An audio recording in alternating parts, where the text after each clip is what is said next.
work that way. There are interruptions. There are questions for clarification. There are misinterpretations that are made, rectifying those misinterpretations. That's what Bhagavad Gita is like. So chapter 2 of the Gita serves as a sort of table of contents. The subsequent chapters borrow from that one chapter. Then you have continuity in some places you don't have it. For instance, what is the nature of this Bhagavan starts in chapter 7, topic changes in chapter 8, comes back to that Bhagavan in chapter 9. It jumps around a little bit. So the order of these shlokas is really important to see. Now, you'll be getting this a lot throughout the semester. You don't have to write it down now if you don't want to. What's the order of these 5? 6.5 is the first shloka. 6.5. 2.47 is the second one. Third one is 9.27. Then the fourth one is 9.22. Then finally, 18.66. So it jumps around, and the order is not chronological either, for a reason. Now, what's the way we can analyze this? If you were to ask, what is the most important shloka in the entire Bhagavad Gita? What would you guys say? Based on what you've heard, what you've read, what is the most important shloka? I.e., which one comes to mind? Because of Mr. B.R. Chopra, you'd say, Yada idai dharmasya maybe, right? That's one that's familiar to us. Or in the second chapter, Karmanyavadhikaraste, that's also one option. Whether it's Sri Madhusudana Saraswati Ji, a great acharya in our lineage, or our own Puja Gurudev, they've pointed at 11.55, the last shloka of the 11th chapter, as the most important one. And that's not one of these 5, but I'm explaining this for a purpose here. How does that shloka go? Matkarma krit matparamaha madbhakta sangavarjitaha nirvaira sarva bhuteshu yasamameti pandava yaha sa mam iti pandava. Hey Arjuna, the people that have the following 5 qualities, they are liberated by me, is what Bhagavan Krishna says. They must have these 5 qualities. What are they? Because the point I want to make here is the order matters. Let's see the order right here. First lakshana, first quality he gives is matkarmakrit. Matkarmakrit, the one who does actions for me, is what Bhagavan is saying. They offer the results, the actions, everything to me. Why is that important? As long as my action is selfish for this body, mind, and intellect, I never come out of my attachment to them. Because everything is done just to bloat this individuality right there. There's no growth when that happens. It has to be for something higher. Therefore, matkarmakrit, the ones that do actions for me. Now, we can come up with an objection right here. Just because I do actions for the sake of someone else, does that mean I see them as the supreme? Yo, AV team. AV. Woo! Keep it down. I can hear you guys. Just because we do actions for some entity, that does not mean we see that entity as the supreme. You work for your boss. Is your boss the supreme person in your life? Please don't say yes. It's not the case. Therefore, the next lakshana, after matkarmakrit, matparamaha, the person that sees me as that supreme and the highest. Because we can work for someone for some other purpose of benefits that we get. Not that we respect them so much, we can do it for any other purpose. So matparamaha. But then one more objection comes up here. Just because you respect someone and see them as the highest, does that mean you love them? Does respect automatically mean there's love? I can respect someone to get something from them. That's called sucking up to someone. That's not love. I can respect someone out of fear. That's not love either. Third quality then, madbhaktaha, the one who loves me. The one who does actions for me. The one who sees me as the supreme. The one who loves me. I can have love for Bhagavan and see him as the highest. Even then, can I still be attached to other things in the world? I can. Fourth quality then, sangavarjitaha, unattached to anything. Even now, I can love Bhagavan, work solely for him, see him as the supreme, not have attachments to anything. I can still have aversion to things, can't I? Even with this knowledge, intellectually known, I can see myself as nothing but that highest, nothing but that oneness with the Supreme. So I am Brahman, but you are a Christian, you are a Muslim, you are a Jew. I can still have these kinds of biases. Therefore, nirvairaha sarvabhuteshu, the fifth quality, the one that does not have hatred towards any other being. So the reason I gave this shloka is each stage, whatever objection we have, the next quality takes care of that objection. That's the nature of these 5 shlokas in the order that we find them as well. What's the first shloka that we have? It comes from the 6th chapter.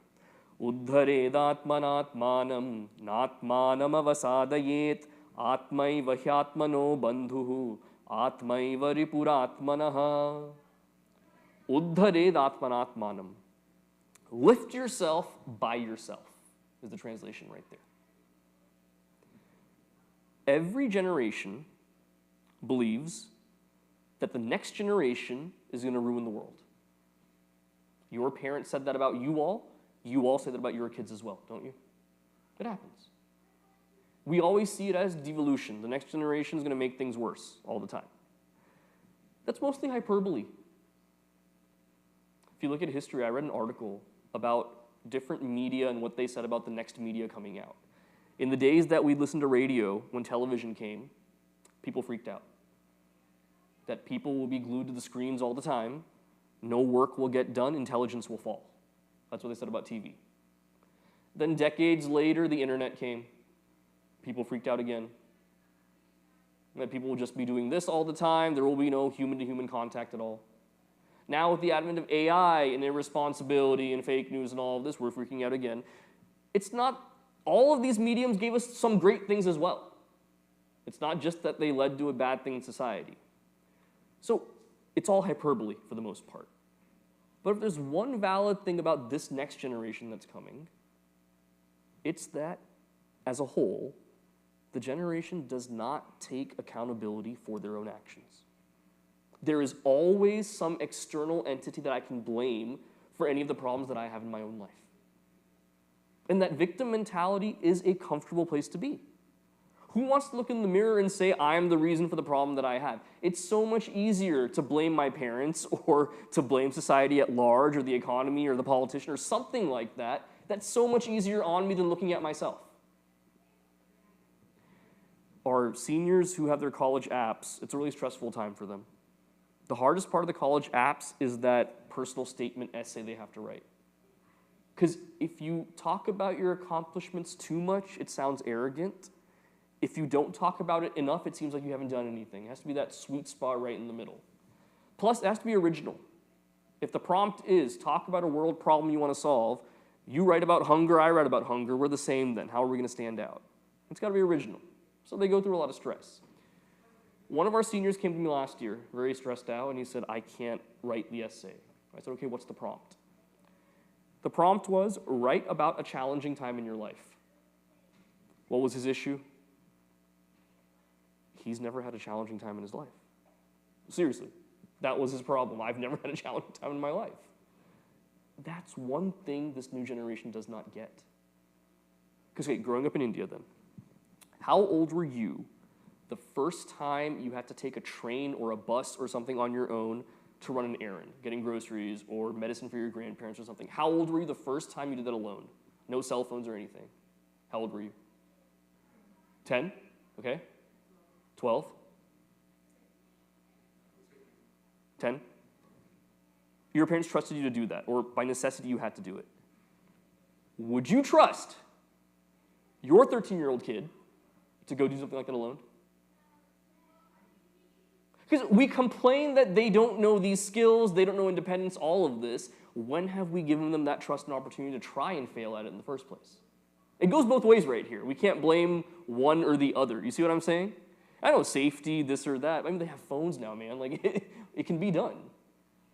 Because you'd be surprised. Once kids get to college, how many of them don't know how to do dishes, don't know how to cook something simple for themselves, don't know how to do laundry? When I went to college, the deal with my mom was, she said, if you come back to this house with dirty laundry, you will not be let inside the house. I'm 33, I'm still not allowed to take my laundry to the house when I go. Some rules are lifelong, it'll be that way.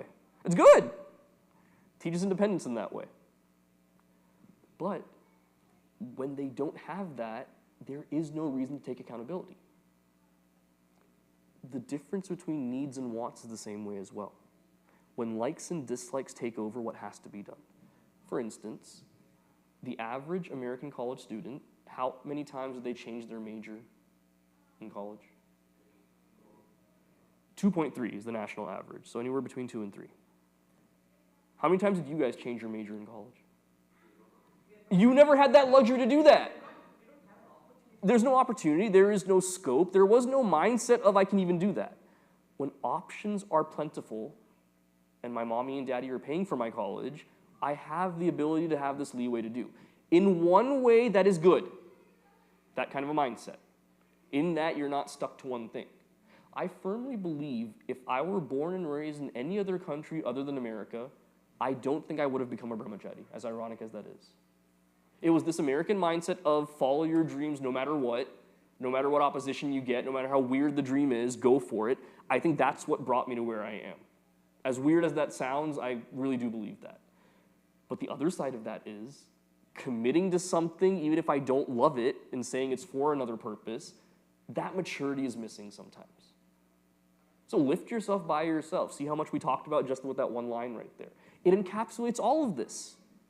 Truly holding myself accountable means not simply going by my likes and dislikes, but focusing on the bigger picture, even if that means I'm uncomfortable in any way. So, uddhared atmanatmanam na atmanam avasadayet. Do not bring myself down either. No self-goals. There are enough challenges in life that will hurt me. Why am I hurting myself in doing things to myself? That's the worst thing I can do. Now, what does the second line say? Atma eva hi atmanaha bandhuhu. You are your own best friend. Atma hi eva ripuhu atmanaha. You are your own worst enemy. Meaning, my entire trajectory is in my own hands. I cannot call myself a Vedantin if I blame anything else for the problems in my life. Haribhai, that's easy to say. It's very easy to say. Following it is much, much harder. That's the very first shloka in this set of 5 right here. So complaints go out the window if I truly believe in this shloka right here. Now, what's the objection then? Okay, lift myself by myself, no complaining, I agree. How do I do that? What is my course of action that I take? How do I act in the world outside? Second shloka then is 2.47.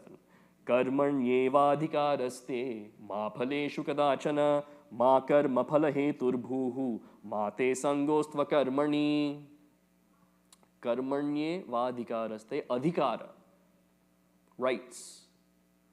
Who is qualified? Meaning, what is my right? I only have one right. That is to act according to my dharma. That's it. That's all I can do. Now, what does that even mean, acting according to dharma? Who decides what my dharma is? There are norms to be followed. It's not that I can set my own course and say, this is what I believe is right, what is wrong, I will do only that. Our religion has norms that are set. As a family person, what are those norms? As someone working in the world, what are those norms? As a relation of a son or a daughter or a father, these all have different roles associated with them. So what are the norms I have to follow there? Ma phaleshu kadachana. When I work, and this point is very misunderstood, not looking for the results of my action. Now the reason why this is misunderstood is, the first objection we come to, any action I do is with some result in mind. Even when I eat, it's to fill my stomach when I'm hungry. I don't eat because it's 12 o'clock. I eat because I'm hungry and I need to fill my stomach. Similarly, even something so-called selflessly that I do for someone else isn't it to make myself feel good as well? Everything I do has some motive in mind. In Mahabharata, Bhishma Pitamaha is laying on the bed of arrows. At that time, Yudhishthira asks him a bunch of questions on everything from what is family dharma to what is a good ruler to how do we lead, all these questions. One question he asks is, what is the relationship between knowledge, wealth, and virtue? Because it said that people follow and want these three things: knowledge, wealth, and virtue, meaning value-based living. What is the nature of these three? Bhishma says each of these three things are good, but each one comes with a defect. What is the defect of knowledge? Arrogance. The fact that you know something that I don't, that gives a supremacy over me. That's an arrogance that rises. That has to be combated. What is the defect of wealth? Greed. I never have enough of it. There is no time where I will say, the amount of wealth I have, I'm happy with what I have, I do not want any more. It's not going to happen. I keep wanting more and more and more. That's a defect. Does virtue have a defect? Value-based living. Is there a defect there? Lack of empathy? Meaning, okay, a moral superiority then, that I always do the right thing and you never do the right thing kind of a thing? Okay. What Bhishma says is, the pitfall of virtue is, I'm always looking for a reward because of my virtue. Say, as you're leaving this hall, one of you drops your wallet. And I'm the last one to leave, so I look at that, I pick it up, I look for your ID, and either I bring it to you or call you or wait till next week and give it to you. Since I did all that for you, the least you can do, and I don't take any of your money in there either, the least you can do is take out a 20 or a 50 or 100. You know me really well. I'll take out 100 and give it to me for what I've done. The very fact that I do it virtuously, I expect a reward for my virtue, shows that A, I'm full of it, but B, there is always something I'm looking for from that action. Which is why we get so jaded and completely shattered when we live according to a value system and the results don't come the same way. That is when that bitterness and jadedness comes about. It's only natural. Now, this being the human condition, how are you going to convince me that I should act without looking for the results of my actions? Okay, name one person in your life that's worked that way then. Let's go there. I really can't think of any. Not that I've met personally. So it's really hard to gauge this. What's meant here in essence is duty for the purpose of fulfilling that duty and doing that action, not looking for anything to personally benefit me otherwise. That's what's meant here. Ma phaleshu kadachana. Ma karma phalaheturbhuhu. Let not the results be the reason why I work. There has to be a reason why I do anything, a motive behind it. Where working on something, burning the midnight oil, putting your all into it, what is the why? Why am I doing it? So I tell kids all the time, I ask them, what occupation do you want to go into? And many will say those things that pay the most money, being a doctor, being something like that. So okay, that's your first why. Then I ask them, what is your second why? Your third why? Your fourth why? Because if it's only one why and that's money, I'm sorry, that's not going to sustain the journey. It's really hard to get to the heights you want to go to. Simply doing it for the money, that's not going to keep you going. There's got to be something deeper. Dig deeper. Why do you want this? That has to be understood. Now the last pada, mate sangostva karmani. This answers an objection that can come up. Bhagavan Krishna, you're saying, acting selfishly is bad for me. Acting selflessly is good for me, but super hard to do. How about I meet you in the middle right here? I'm not going to try to act selflessly because that's hard, but I won't act selfishly. I will not act at all. Inaction is what I'm going to do. Isn't that nice teenage logic that I gave you just there? I can do that. Bhagavan says inaction is not an option. one of my favorite movies. It was a flop when it released. Now it's a cult classic. 27 years later, it's called Office Space. These guys that work at a tech company. You think you hate your job? Dude, these guys really hate their job. So one of them goes back home to his apartment, and his neighbor is a construction worker. And so he's talking to him, and he says, man, if you had $1 million, what would you do? Is what he asks him. If you had $1 million, what would you do? And the construction worker is really honest. He said, drugs and alcohol, man, for sure. Thanks for being honest, at least. Then he throws the question back at the tech guy. What would you do with $1 million? He says, I would do nothing. I'd quit my job. With $1 million, I would do nothing. And the construction worker says, well, damn, man, you don't need $1 million to do nothing. My cousin's broke. He doesn't do crap. That's what he says. So inaction is a choice. Anything done with intention and deliberate choice means there's an effect that comes with it. Inaction still has a result. Therefore, inaction is an action, technically speaking. It's an impossibility to give into inaction. So see, every loophole, Bhagavan Krishna is the greatest attorney you'll ever see. Every loophole is tied up so that we can't go in that direction. Now, first shloka was, lift yourself by yourself. Second shloka here, how should we work? What is the nature of that in selfless work so that we aren't being selfish in compounding attachments that we have? Another objection can come up. That, okay, I know what my rights are here. What do I do the work for then? You're saying be selfless. Still has to be some reason why I do the work, something I offer it to. What is that all about? Third shloka, 27th shloka of the 9th chapter. Yat karoshi yadashnasi yajjuhoshi dadasiyat yat tapasyasi kaunteya tat kurushva madarpanam. Tat kurushva madarpanam. Whatever you do it as an offering to me, Bhagavan Krishna says. What are all these things he lists? Yat karoshi, whatever you do as an action. Yad ashnasi, whatever you do while eating. Yad juhoshi dadasiyat, whatever you give in sacrifice or charity. Yat tapasyasi, whatever you do as an austerity for your own growth. Offer it all for me. Now, whichever words he chooses here are very interesting to see. All the way from that which is for progress, yat karoshi, offer it to me. That which is mundane and done on a daily basis 3 times a day of filling your stomach, yat ashnasi, give that to me as well. That's not even for you. That's only for me that you're giving it, so this instrument can serve me better. Yat juhoshi dadasiyat. Giving in charity is not that I'm some great guy, look at me helping the poor people. No, that is offered to Bhagavan as well. Don't let that ego rise. Yat tapasyasi. Tapas can bring arrogance as well. All of you wake up at 6 a.m., I wake up at 4 a.m.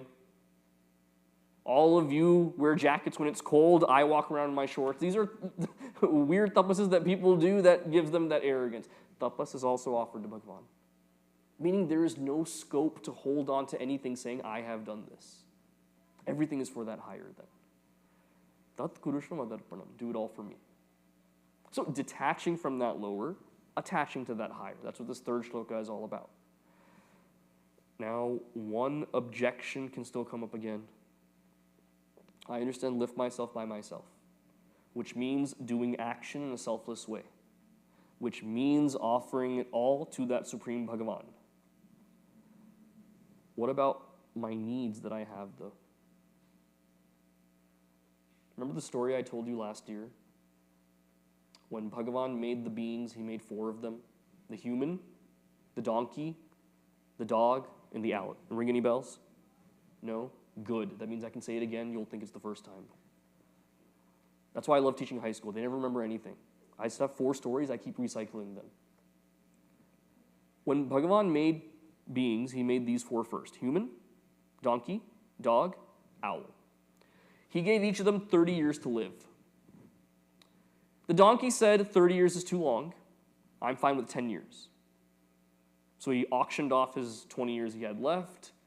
Who took the 20 years right away? The human, of course. Who else?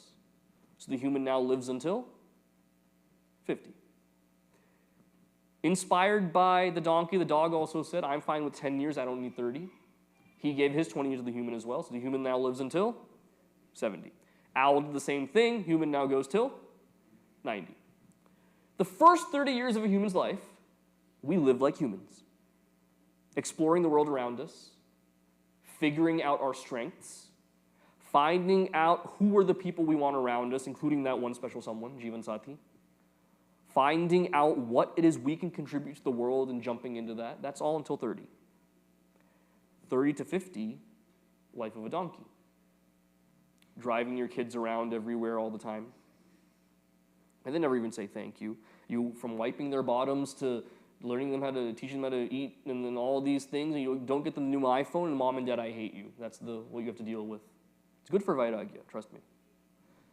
Working for your boss, who asks all these dumb questions, like, do you have that report ready? Is this presentation finalized? We always feel like the boss never does anything. He always asks us all these dumb questions. Life of a donkey. And when a donkey is walking, or a mule, they'll have a stick tied to its back and a carrot right in front. The faster it goes to get that carrot, the more the carrot moves away. What are our carrots? Stock options, real estate. These are the carrots that we have right in front of us. 30 to 50. 50 to 70, we live like a dog. A dog has its bone, it buries it in the backyard, puts the dirt back over it. Then the insecurity sets in. What if another dog finds my bone? What if my owner comes and digs it up? So it goes, unearths it, exhumes it, and then goes and puts it somewhere else. Again and again, until you look in the backyard, it's like a Mars. It's like craters everywhere that you have. Like that, I have my assets that I've accumulated. I move them around and save them for the legacy and all of this.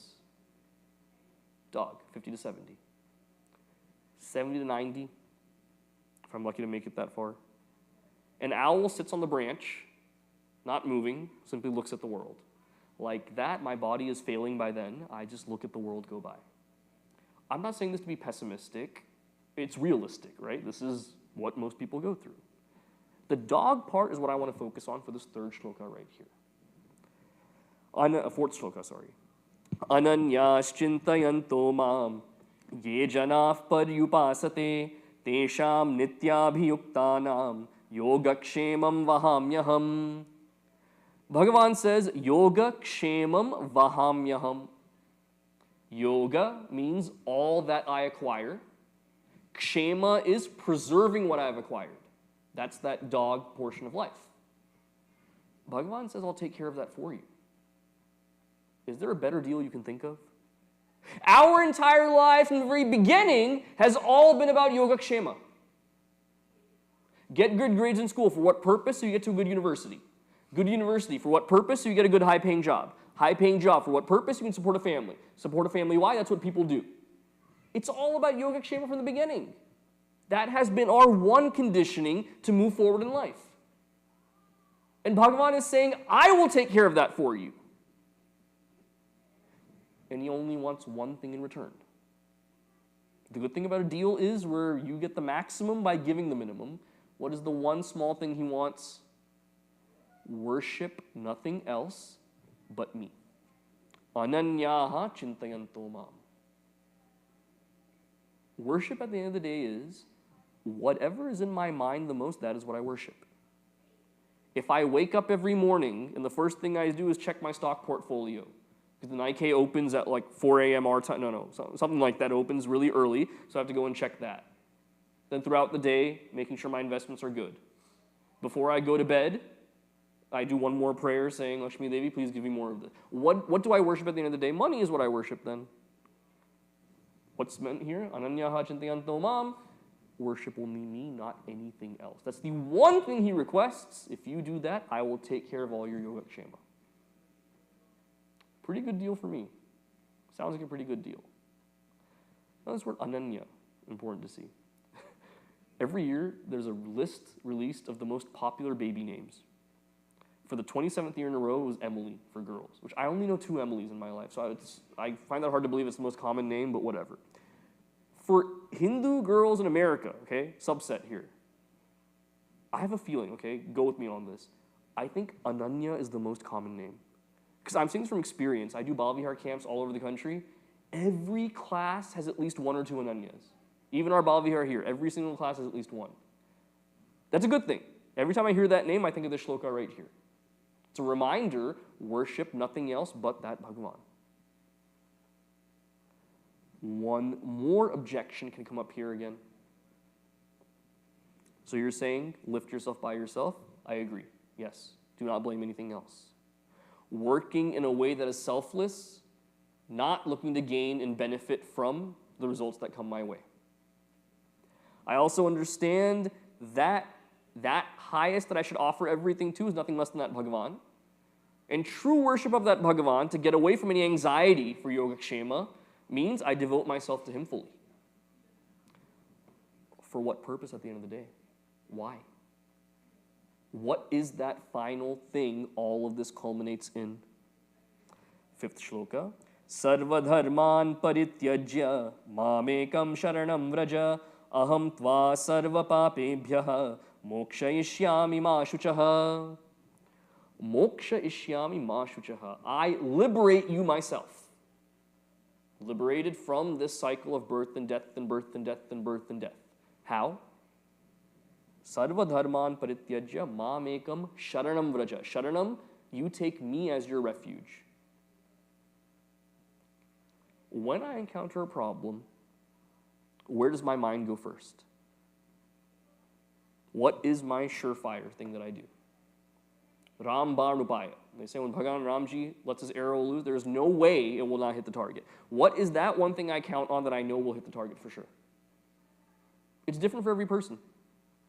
For some people, it's going to a certain source to help fix their problems. For some people, it's that I can ignore the problem and walk away from it, it'll solve itself. That's also one mentality people have. Is Bhagavan my first and last refuge?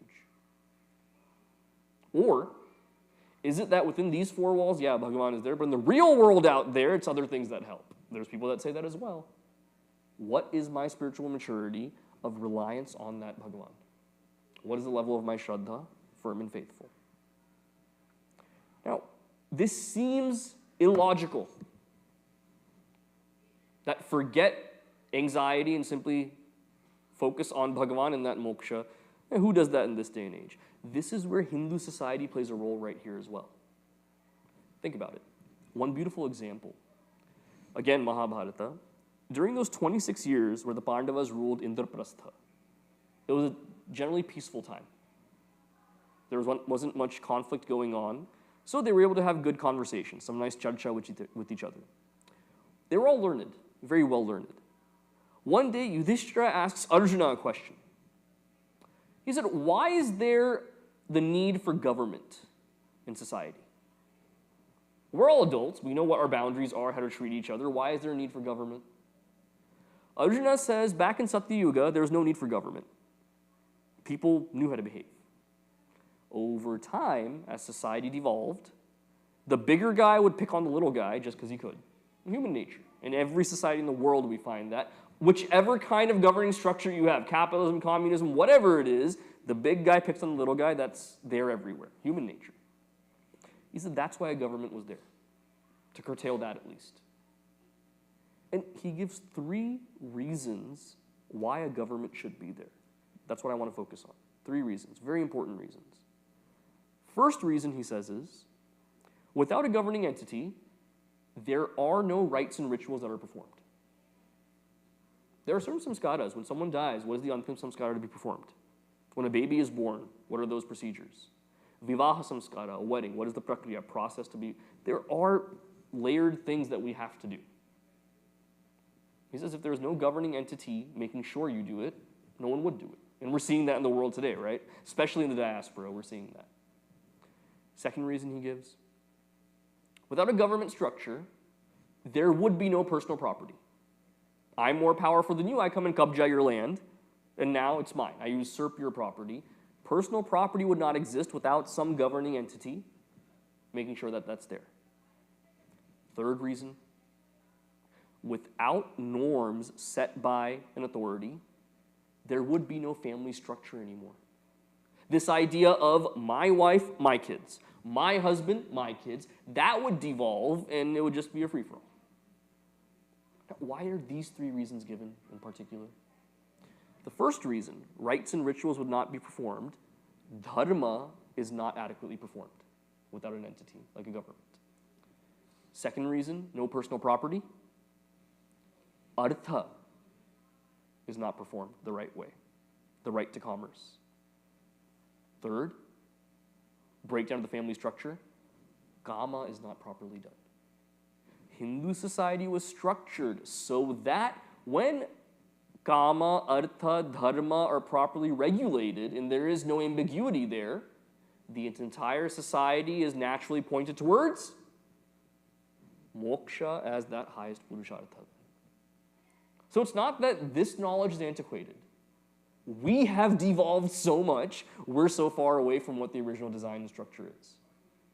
It's still possible within your own family units, as individuals, trying to build a community. It's there. That was Gurudev's vision. But see how much when the nexus of religion, culture, history, all of it comes together, we get so much more clarity like this. It's there. So these 5 shlokas are the crux of a sadhaka's journey. And in any of these 5, there's so many different ways to analyze. I just scratched the surface here. The way we analyze today, one angle we looked at it was the objection angle. We found an objection each shloka, and then the next shloka answered that question. And the other angle we looked at was, for each of these layers, we connected it to how does this work in society. We looked at it that way as well. There's different ways we can analyze it. Now, what I'd like to do in this remaining semester that we have is, after that productive argument I had with my brahmachari friend, I thought, how many different sets of 5 can I make of Bhagavad Gita? I came up with 70 unique sets on different topics. On bhakti, for example, you can take one shloka from chapter 2, one from 7, one from 9, one from 11, one from 18. Like that, topics as vast as how do you do duty when you don't know what the right duty is, all the way to leadership. There's a whole series of 5 you can do in the vein of leadership. So every week, I'll come with a set of 5 different ones. We'll discuss. Every now and then, we'll end early and have group discussions on this as well. This would be our tribute to Srimad Bhagavad Gita, diving into it from different angles. Now, I have 2 sankalpas for this year, for the 75th year. Things I personally want to do this year. First one is, I want to contribute to our Balvihar system in some way. There used to be a time when I was growing up, every 8 years or so, we'd say that there's a generation change in the students.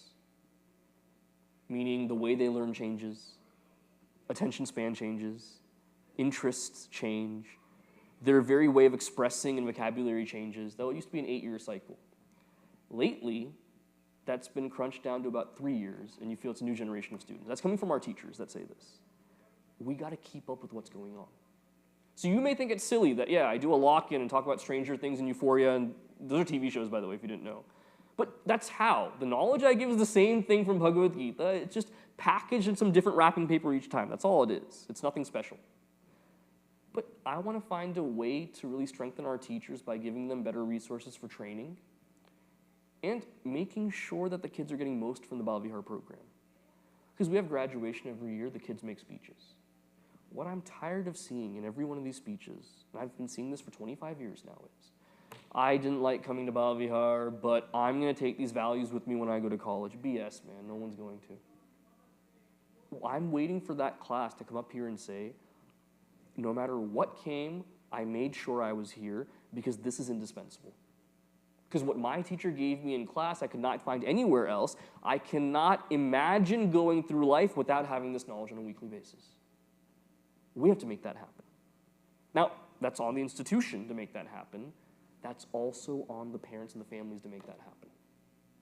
The request I'd have for you is, how often do you discuss what your kids learn here at home? Because when you get back in the car, you ask them, what did you do in Balvihar?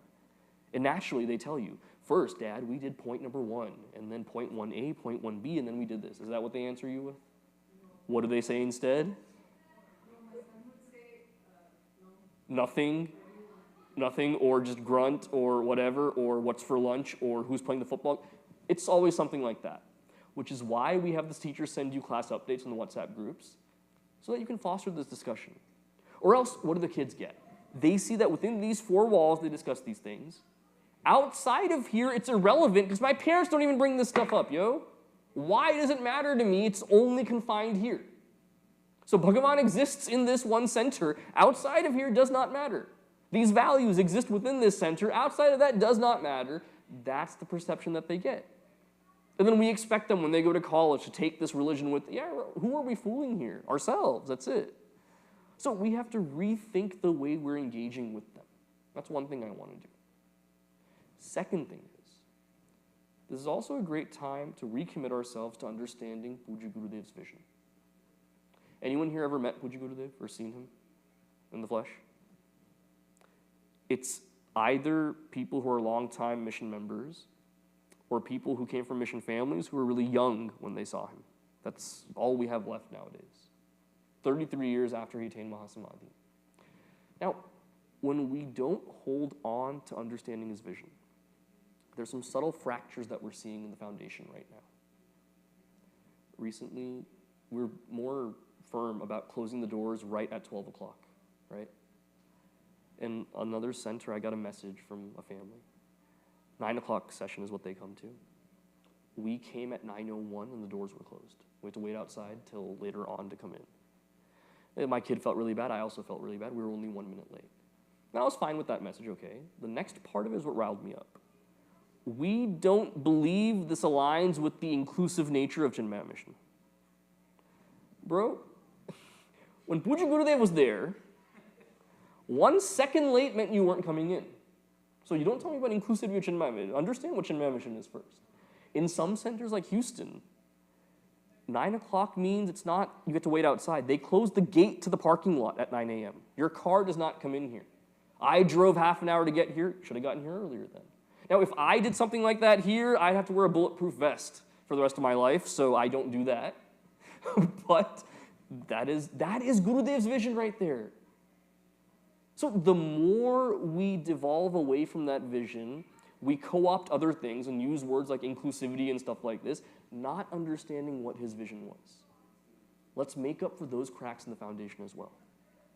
Reading more of his works, understanding what he had to say. Because the sad thing is, his Gita commentary is known to be one of the best in the world.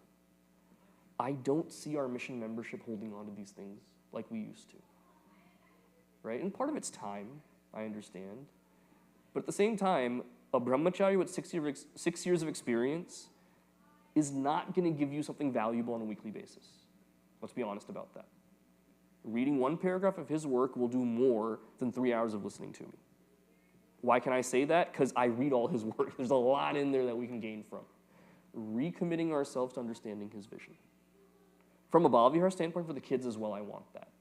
Because a lot of our 12th graders, they graduate, all they know about Gurudev is, he's the gentleman in the photo with the white beard. We got to know more than that. And that's on us as the institution. I don't blame the kids for that. As the institution, we need to really put that forth. Not as a hero worship. That's not the point of Chinmaya mission. If you notice, the movie came out a few years ago, On a Quest, the biopic of Pujya Gurudev.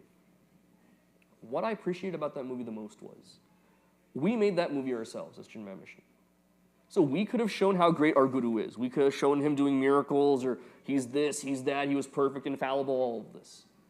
You'll see scenes of him arrogantly questioning a Swami when he was Balakrishna Menon. You'll see scenes of him smoking a cigarette. Where the point of the movie was not, look how great our Guru is. It's that if that Balakrishna Menon could become that Swami Chinmayananji, what is stopping you and me from improving? That's the message I got from the movie. So this is not a hagiographic endeavor where it's just blind hero worship. Chinmaya mission is not about that at all. Inspiring is what he did. What do we do with that inspiration? So lots of great events coming up this year. The Hanuman Chalisa Havan that Sunuji spoke about. So CCMT, Central Chinmaya Mission Trust, internationally, they gave the option to do one of 2 events for each of the centers. One event is a Bhagavad Gita competition. For centers that don't really do that, for them to do it. We already do it, so we're doing that for sure. The other that we're taking on is a Hanuman Chalisa Havan, where 108 times into an ahiti, like a yajna, you chant the Hanuman Chalisa and offer. It's a very powerful thing to do. You're directly making that sacrifice right there. So we're going to have that at Chinmaya Mangalam. We're inviting lots of community leaders who are not in the mission. We're inviting several mission centers that are in the vicinity. It's going to be a massive, really amazing event, something we will hold on to for years to come. August 29th. So as you mentioned, we have the dance performance, music and dance. It's called Gita Sugita Kartavya, where for some people, speaking about Gita in this way, it clicks with them. We need some entertainment as well. Imagine a full music and dance show, Carnatic style, all about showing the story of Bhagavad Gita in all the concepts in the most artistic way. And the best part is, Pujya Swami Swarupananji, head of the mission, he will grace us with his presence at that. And I'm so glad this event is finally happening because originally this performance was supposed to take place in the summer of 2020. Starting in like 2019, we were prepping for it pretty hardcore. And then you know what happened, COVID hit, and it was always called the best show that never actually happened. We abandoned it after a while. Then we revived it again for the 75 years. So it was supposed to be about 6 years ago, but really happy that it's finally happening now. So with that, I'm extremely jet lagged. I got here from Bharat 2 days ago. I spent some time with Swamiji, a few weeks. Swami Sarveshanji is doing really well. Their events that they do, like we do events on one scale. In Hyderabad, where he's in charge, January 23rd, Pujya Swamiji is coming there, Swami Swarupananji, at the NTR Stadium. It's like a giant sports stadium. They're doing a big program there, where I think the deputy CM is supposed to show up for that as well. So they're also all over the world. There's a lot of things going on with the mission. So on social media, you can check out these things as well. But despite all these big events going on, our personal sadhana that we can cultivate is the most important thing. That's why these 5 shlokas. That's why starting up various groups. All of this matters a lot. Tuesday evenings, starting next week, we're going to restart our study group that we have here at the center. 7 p.m. to 8 p.m. So a lot of people say, oh, in your lectures and the sessions, you talk about this and that, you don't go through the basics, you take text, all of this. Study group is where we build from the ground up. In there, I don't bore you like this, where I just speak. A lot of questioning and answering involved, different activities. This is the way we grow. That consistency on a weekly basis for an hour, that builds an awesome base. And so we have a good group growing in Frisco, a good group at Chitrakoot as well. The Saaket group has ebbed and flowed and kind of cratered a little bit. We're going to start it back up now. So Tuesday evenings, not this Tuesday, but starting the next Tuesday, 7 to 8 p.m., okay? So please see if you can make time for that. It'll be wonderful. And a lot of people said, you know, we're more available online. Why don't you do this online? This knowledge transfer does not happen online. And I love people, okay? I cannot sit there staring at you in a screen. I need to be around you guys to make this work. Like, I feel really uninspired when I'm just doing it online. So with that, thank you so much for joining. And yes? There is a recording, Swami Swarupananji, it's on Chinmaya channel. It's brief, but he explains it. I'm putting one up next week, where I explain it in depth as well.